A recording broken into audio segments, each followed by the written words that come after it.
Okay, so in this lesson, we're going to go ahead and put our properties of logarithms all together to expand each of these logarithms that I have below here, and then to combine this one at the bottom back into a single log. So let's take a look at how we would use our properties to expand. Well, first off, we can only use the power property if the power that we have, our exponent that we have, is being applied to everything in the logarithm. Here, this exponent of 5 is only being applied to the x, not the 4, so we cannot move it to the front until we split this multiplication up. And we're going to use the product property to split up our multiplication into an addition. So we have log base 2 of 4, and we're going to add to that log base 2 of x to the 5th. So let's go ahead and take a look at this logarithm right here. We can simplify this logarithm because I know that 2 to what power is 4? 2 raised to the second power is 4, so log base 2 of 4 is just the number 2. Okay, now we're going to take a look at this logarithm, and I'm going to notice that this exponent is being applied to everything inside of our logarithm. So now I can use the power property to move it in front of my log, and I have plus 5 log base 2 of x. And when I look at the statement, there's really nothing else I can do. There's no multiply, divide, or exponents being applied inside my logarithm, and I can't simplify this logarithm anymore, so this is as simple as it gets. Alright, so for my next example, I notice here that I not only have a multiplication on top, but I have a division happening. I always like to separate my division out first, so I'm going to rewrite my logarithm by separating out my numerator and denominator of my division using a subtraction of 2 logs. So I have the log of 4 times x minus the log of y. I notice this one I can't simplify any further. There's no product or quotient or exponent inside, so I'm done there. But this one I do have a multiply, so I'm going to separate this out again. And to separate out something being multiplied inside of a log, we separate that out with the sum of 2 logs. So when I separate that out, I have log of 4 plus log of x minus log of y. And the last thing I do is I check to see if I can simplify any further. I know that with a missing base, this is a base 10, so I ask myself, what power do I raise 10 to get 4? And there's no quick answer there, so I'm going to leave it the way it is. And this is the answer to expanding this logarithm using addition and subtraction. And when they do say expand, I want you to also notice that when we expand, we're not allowed to have any exponents inside of a logarithm, so make sure you check to make sure you have gotten rid of all of your exponents. Alright, so in this next example, we have a log base 2 of 8 times the square root of 3a to the 5th power. So the first thing I want you to notice is there's a multiplication being done here.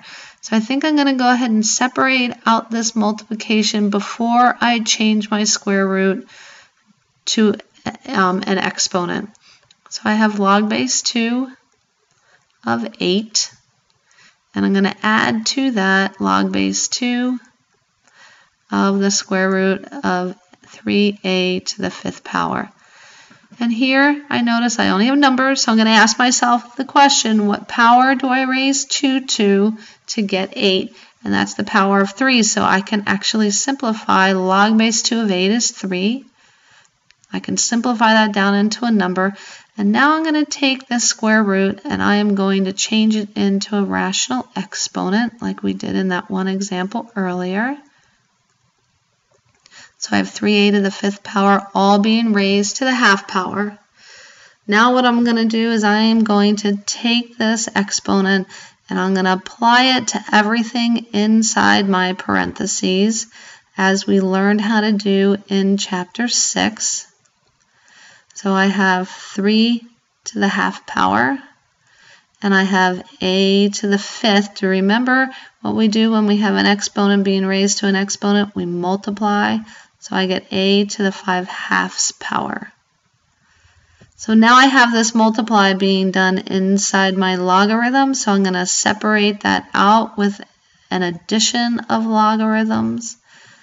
So I have log base 2 of 3 to the 1/2 power plus log base 2 of a to the 5/2. And the last thing I'm going to do is I'm going to check and make sure I have no exponents, which I do have exponents, so my exponents get moved in front of my logarithm. So I have 1/2 times the log base 2 of 3 plus 1/2 times the log base 2 of a. Last check, make sure I have nothing being multiplied, divided, or being raised to an exponent inside, and make sure that I can't simplify this any further. And I can't, so this is the answer. Okay, so when we're using our logarithm properties in reverse, the first thing I'm going to tell you to do is use your power property backwards. Any number that's in front of a logarithm, we're going to move it back into its exponential form. So I have a 2 in front of this logarithm. It needs to go back as the exponent to my 5. And I have a k in front of this logarithm. It needs to be moved back into my exponent here. So I now have the log of 5 squared minus the log of 2 to the k power. Oops, I wrote that wrong. The log of 2 to the power of k. Okay, so now I notice I have a subtraction going on here. I can come back. I have 2 logs with the same base being subtracted. I can combine them into one log with their arguments being divided. So I have log of 5 squared over 2 to the k power. And when I take a look at this, I can simplify. I know what 5 squared is.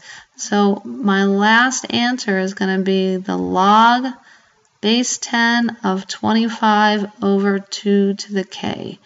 And that is going to be my final answer. I've taken these 2 logarithms being subtracted and I combine them back into a single log.